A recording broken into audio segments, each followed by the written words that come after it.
This is City Pulse Newsmakers, a weekly look at the issues and the people behind them in Greater Lansing. Brought to you by City Pulse, Lansing's weekly alternative newspaper. And now, here's your host, City Pulse publisher, Burl Schwartz. Good morning. Our topic today is Bernero and the BWL.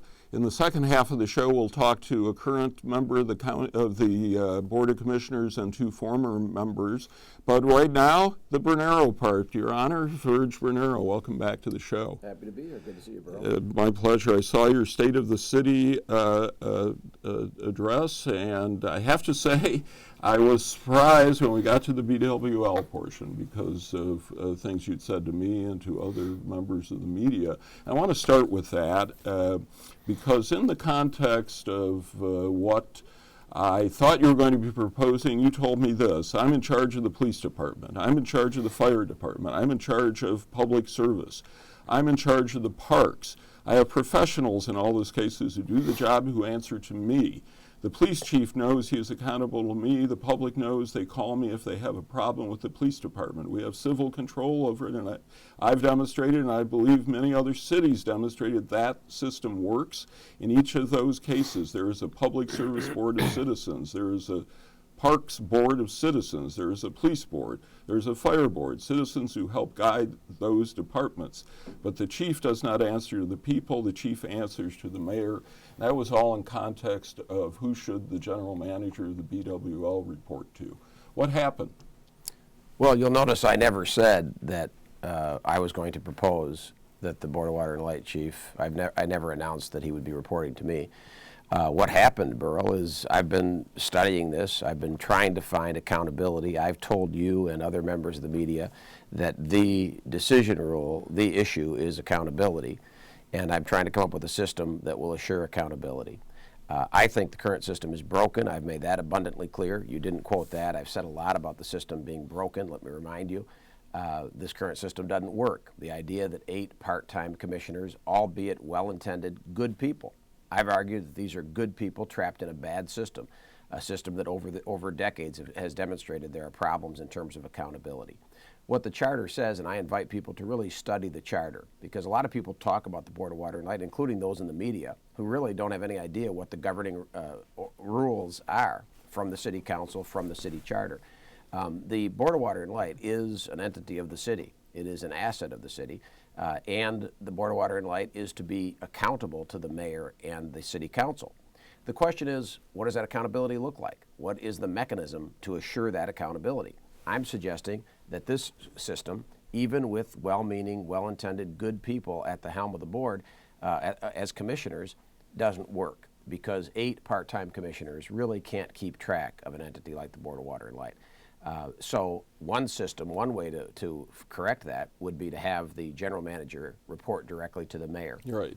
That's one way to do it. Another, I believe, is what I proposed, which is to fix some of the specific problems, some of the specific what I would call abuses, like a 5-year contract.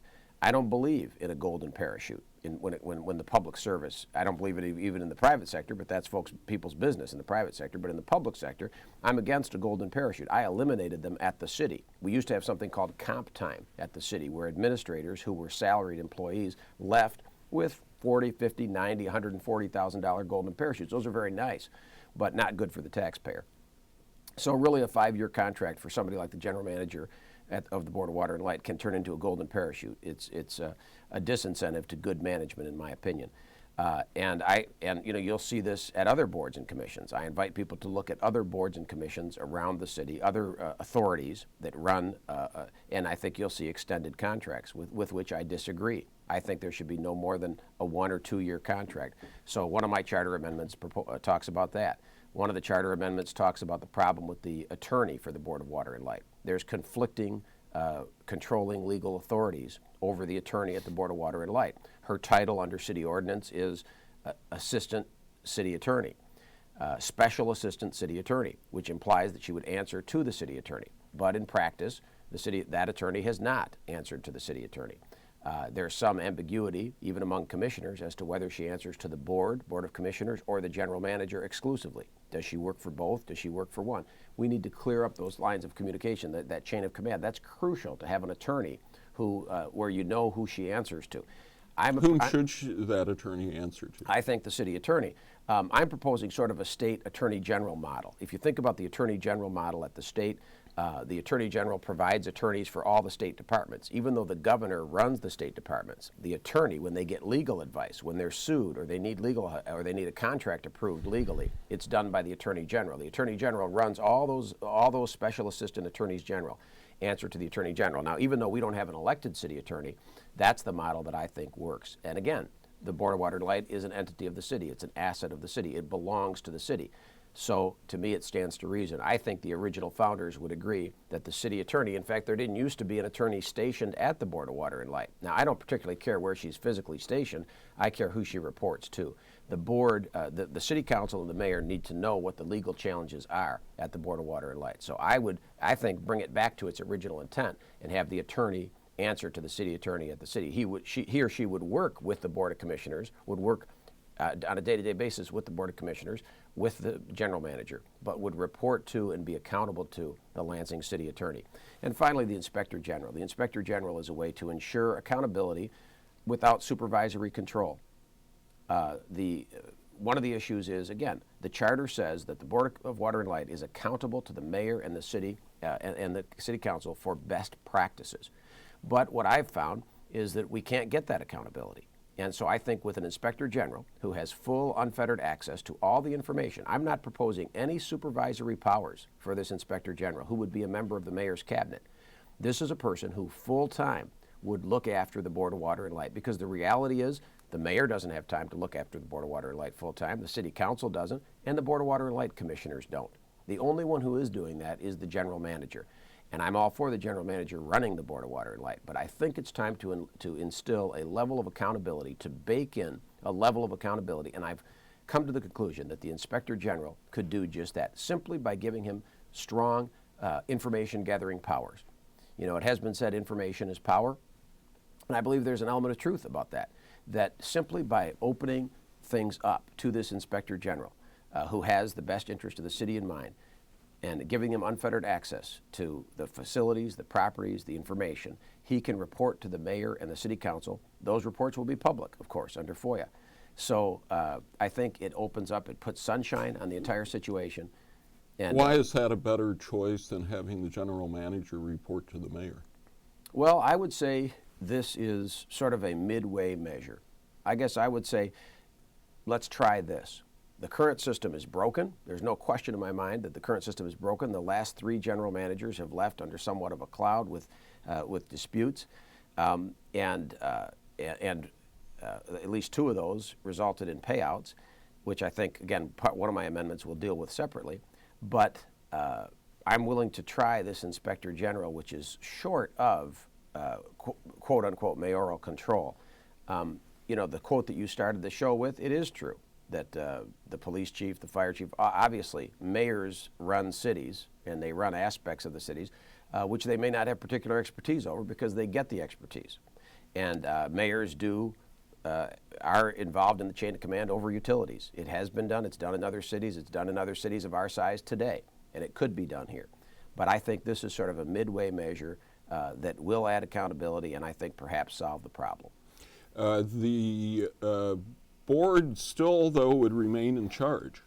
Exactly. And but your goal here is that both you and the board will be better informed with an inspector general? Exactly. Okay. That's exactly correct. Now, that's General exactly McDaniel said the only big recommendation that didn't get enacted from the review committee's report was that the board should be able to hire someone who sounds very much like what you're proposing here. Why not just let the board hire such a person? Well, again, I mean, if the board wants to do that, I'd be interested to hear from the board about that. But the charter, see, some people believe that there shouldn't be political influence over the Board of Water and Light. I've heard this term about, well, you know, we don't want to politicize the board.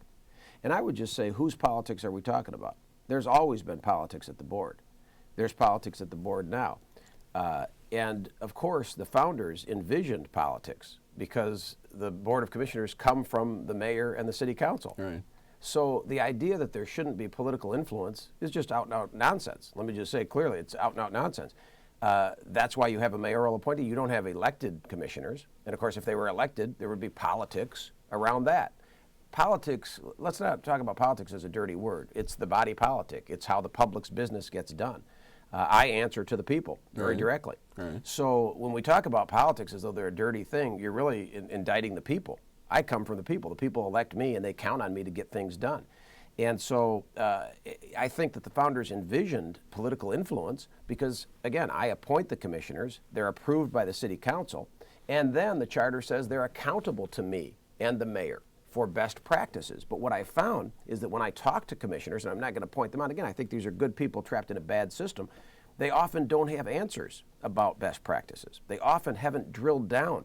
And I think, again, that's not a personal indictment. I think to expect that part-time commissioners who are well-intended citizens are going to be able to hold the board accountable. I question that. Left to its own devices, I question whether it can happen on a regular basis. I think now the commissioners certainly are digging in, they're drilling down, but that kind of sustain that kind of oversight, I think has proven difficult. And I think, I'm not a fan of authorities and boards in general. If you think about things at the various places that we have them, CATA and the Airport Authority and on and on, we have these boards and commissions, and after a fashion, they work. But in other cities, they work where it's accountable to the mayor, and the mayor is accountable to the people. So what I'm trying to do is enable this mayor to have the information that he needs to know whether things are right or wrong. That's all. And I don't have time personally to go over there and drill down, and whether I have the authority, might be questioned. So I want to make it very clear that this Inspector General has the authority to go in there and get the information so that he can give me a report so that I can rest assured, Burl. So when people say to me, are things okay at the Board of Water and Light? Can I be assured that the right things are being done? That I have an Inspector General who's there, whose job it is, because this is one of the most important assets we have in the city, perhaps the most important, to know that things are on the right track. And so I'd like to have that assurance. I'd like to be able to give that assurance to the public. We have a little less than 2 minutes to go. Of course, a very important thing coming up is the process of selecting a new general manager to replace the interim general manager. You were accused back in 2006 by then board member Joe Graves Jr. of trying to control the process. I'd even heard that there was a requirement that the general manager be an engineer, and you didn't want. You wanted Peter Lark, who wasn't an engineer. Were you trying to control the process then? What is your role going to be this time? I certainly influenced the process, and I think that's entirely legitimate. I think that's what the founders envisioned. Frank Kelly, it's no secret, Frank Kelly recommended Peter Lark. I had and have immense respect for Frank Kelly, the former Attorney General, longest serving Attorney General in the nation's history here in Michigan. He recommended Peter Lark. I recommended Peter Lark to, I met with them, but largely on Frank's recommendation, on Mr. Kelly's recommendation, I recommended Mr. Lark to the commissioners. Was there an issue over his not being an engineer? I don't recall that. It could well be. You get that periodically in discussions about appointments. Should the person be a lawyer? Should they be this? Should they be dependent? Let me interrupt because we just have 30 seconds. Did you in any way influence the choice of the new chief financial officer? There again, I made a recommendation. Okay. Do you have connections with her?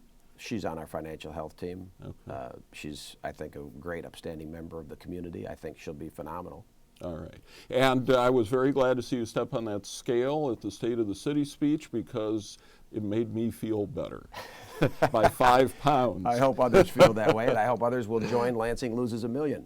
Well, very good. Thank you, Virg Bernera. Nice to chat. Joining us now are a current member of the Lansing Board of Water and Lights Board of Commissioners, Dennis Lowney. Welcome back to the show, Dennis. Thank you, Burl. Glad to be here. And 2 former commissioners, Nancy Wanch and Ron Callan. Thank you both for being here. You're welcome. The mayor said in his portion of the program that, and this is a quote from an interview I did with him a couple of weeks ago, but he said essentially the same thing. Let me read it to you about the Board of Commissioners. They're good people trapped in a bad system. I think to suggest, as the city founding mothers and fathers did, that we would get 8 amateurs, 8 regular folks to properly run and oversee this utility in this day of complexity is just no longer the case. It's an archaic concept. There are not utility experts hanging around Lansing waiting to be appointed for free. Who would do that? Nancy Wanch, let's start with you. What's your reaction to those comments? Well, I agree with the mayor that we have 8 good people on the Board of Commissioners, the Board of Water and Light. However, I don't think it's impossible to require them to do the due diligence that is supposed to be done to be a Board of Water and Light Commissioner. It is not easy. And when people become Board of Water and Light Commissioners, they have to be prepared to put some work into it. That's hard to find, but not impossible. And having served on the Board of Water and Light and having been told initially when I was asked to be on the Board of Water and Light that it would be an easy job, all I would have to do was show up for meetings, I can say that it does take study, it does take diligence, it does take integrity, it takes courage, and we have a system that can populate the Board of Commissioners with such people. It has done so in the past. It can do so again, even with the current Board of Commissioners. Ron Callan, what are your thoughts on whether the Board of Commissioners is good enough in Lansing? I think the current system is good enough. It worked for 125 years, and I think it can be working this time, but I think there's inordinate influence from the mayor's office. And what's an example of that? Just on the program, Mr. Bernero mentioned that he recommended Peter Lark to the board. Well, in fact, the board goes through a process and gets an independent person to go out, if you will, stir up the folks out there and get a series of people who have 2 major qualifications, some engineering knowledge and some past experience with the operation of a utility. In this case, it seems the mayor recommended Peter Lark, and that took care of the recommendations of the consultant. So, are you saying that he had an undue influence in the selection of Peter Lark? I am. You were on the board at that time? I was not. You were not. You joined soon after that, though. No, I was retired. Oh, you had already left the board by then. Okay. And how? Yes. But how do you know that he exerted an undue influence? From talking to people who were there and talking to the consultant who did the work. Were you on the board then? I was not. Okay. Do you know, you share those sentiments? Do you have any knowledge of it? I don't have any knowledge. I only know what the mayor said. The mayor said he recommended Peter Lark. I know that when we hired the prior general manager, there was a rigorous vetting process, and we had an employment consultant, and we interviewed a number of individuals from a number of municipal, actually I think they were private utility companies, maybe 1 or 2 municipal utility companies, but there was a very, very in-depth interview process. And to the best of my knowledge, that was not politically influenced. Nobody called me up and said, you should choose this general manager over any other general manager. And from what Mr. Bernero said earlier in the program, he liked Peter Lark, and he communicated that to the current Board of Commissioners. And you were both appointed by Mayor Hollister. I was, yes. Yes. And in the previous general manager, you feel that Mayor Hollister didn't put any pressure on the board None. He None. never spoke to me about the board. Even when I was asked to be on the board, he did not speak to me directly. I spoke to an employee of his. Dennis Lowney, do you think Mayor Bernero exerts undue influence on the board? I wouldn't say undue influence, but, and I've said this before, does the mayor have influence with the board? Yes. I mean, you'd be foolish not to think so, but I also look at it that he represents the city of Lansing. We're a public utility to the city. The city is our biggest customer. So the recent situation that we had, I looked at it that we had someone who performed at a high level, had some problems. We wanted to move forward with a change, and but we wanted to give this person a second chance. And from there, our biggest customer came to us and said, we're having problems working with this person. So when you say influence, I think you have to take that into account. Does that mean he controls the process? You know, I would say there were times myself and other members have spoken much to the disagreement of the mayor, but of opposite sides. So I think we have to take his comments, the city council's comments, into account. But as Ron and Nancy know, it's not easy to go through all that information, try to stay up on things as a volunteer, and to remain educated and make the right decisions. The mayor has proposed a charter amendment so that there would be an inspector general reporting to the mayor. He said he would be independent, but he still would report to the mayor. The community review team recommended that the Board of Commissioners hire someone that sounds like would be playing a very similar role. What do you think would be better? Should the board have an inspector general, or should the mayor have an inspector general?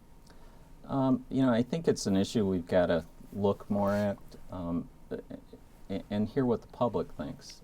That's one thing that I've always advocated, is that we should be more open. We've got to be more transparent. I think we've done a good job of changing some of the ways, some of the practices we've had, but we still have a ways to go.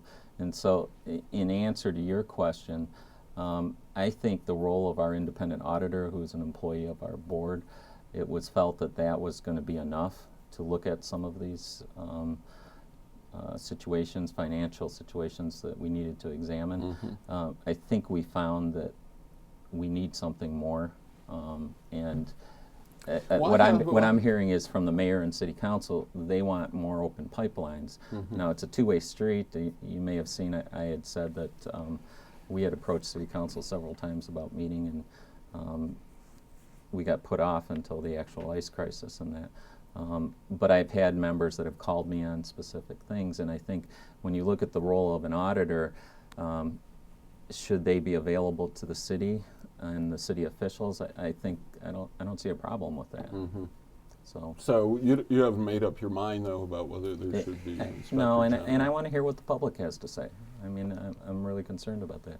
I can tell you, and I'm sorry, I don't mean to be monopolizing the time, but I know I talked with the chair last night, and at our next committee of the whole meeting, we are going to introduce a resolution in regards to the mayor's proposal on contracts to put limitations in place. That's something we can do immediately, Mm-hmm. and I think we support that, and something we should have had in place before. Just to wrap up on this point, so the reason that the board hasn't acted on this recommendation to have something like an inspector general reporting to the board is you felt the internal auditor played that role, but Yep. now you're seeing that perhaps that isn't The correct. internal auditor doesn't report to city officials, to the Right. mayor or the city council, and so seeing this kind of hybrid that the mayor's proposing, I think there's a lot of benefits to that. But why hasn't the board acted on General McDaniel said the one biggest recommendation the board didn't act on was hiring something like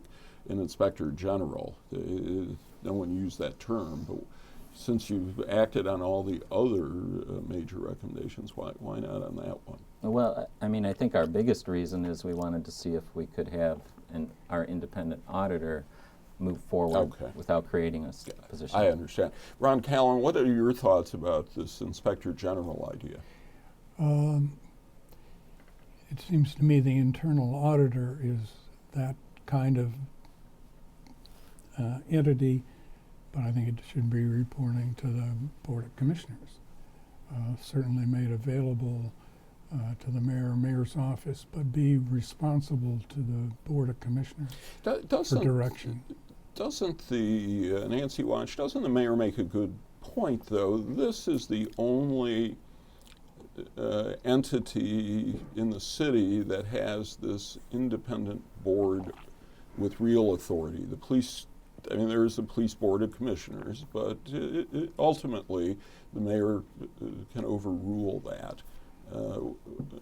Why should the board of the Water and Light, other than it's always been that way, why should that board get such authority? Well, first of all, the mayor really does have a lot of control over the Board of Water and Light because he's the one who nominates all of the commissioners. To the best of my knowledge, all of the current commissioners were nominated by Mr. Bernero. It has to be approved by City Council, and maybe sometimes that can be an obstacle, but he really does have a great deal of control over the policy governing body of the Board of Water and Light. So I think that honors, the current system honors the fact that the mission of the Board of Water and Light isn't exactly the same as the mission of the city. The mission of the Board of Water and Light is to supply safe, secure, affordable power and water and sewer to its customers. Our customers include the city of Lansing, they include people who live in the city of Lansing, but they also include a number of outlying municipalities. And so if you have somebody who is solely under the control of the mayor, such as the Lansing Police Department, then you are ignoring the interests of the outlying folks. And the other thing I think that you do is you mix the mission of the city with the mission of the utility. The city has a lot of other fish to fry. The Board of Water and Light is not a financier of interests of the city. It could be viewed as a financier of other interests of the city, and it should not be. If the Board of Water and Light makes money, then that is supposed to go back into the infrastructure, the provision of power, the provision of water, and all the other things that serve the customers. If you mingle the two, and that's what happens when you have the same lawyer representing both of them, then you do not honor the goals and objectives. And you are an attorney, by the way. I want to thank all my guests today, of course, Mayor Bernero, Dennis Lowney, Nancy Watch, and Ron Callan. I appreciate your being on City Pulse Newsmakers. Thanks for watching. We'll see you next week.